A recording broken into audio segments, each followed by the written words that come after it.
Hello, travelers. My name is Ruff. I live in the kingdom of Shiley. I am reading a devotional book called Dewdrops that my best friend Cleo shared with me. It was written by the great Mouse Bo. Since you have decided to visit me today, I would like to read it to you. Devotion number 1. The book of Judges, with all of its sordid wickedness, is behind us. We now arrive in the glorious book of Ruth. And while the events of the book of Ruth took place during the time period of the Judges, the tone of the book could not be more different. At the outset, though, we are once again faced with an episode of disobedience brought on by a lack of faith. The book opens with the family of a man named Elimelech that lived in Bethlehem.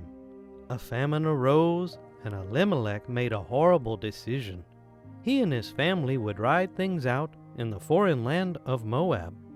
The people and land of Moab were not for the people of God. The Moabites had a bad background, bad beliefs, and bad behavior. Elimelech, though, rationalized all of this away by the use of a word found in verse 1. Ruth 1:1. Now it came to pass in the days when the judges ruled that there was a famine in the land.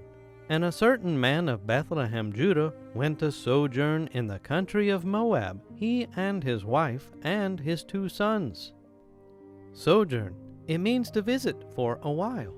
But by the time we get to verse 2, we find that sojourn had become continued.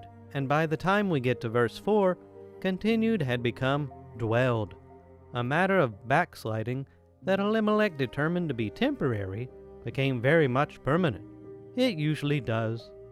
Do recognize that backsliding by its very nature tends toward permanence. That being the case, the wisest thing we can ever do is never backslide to begin with, even in ways that seem small or even sensible.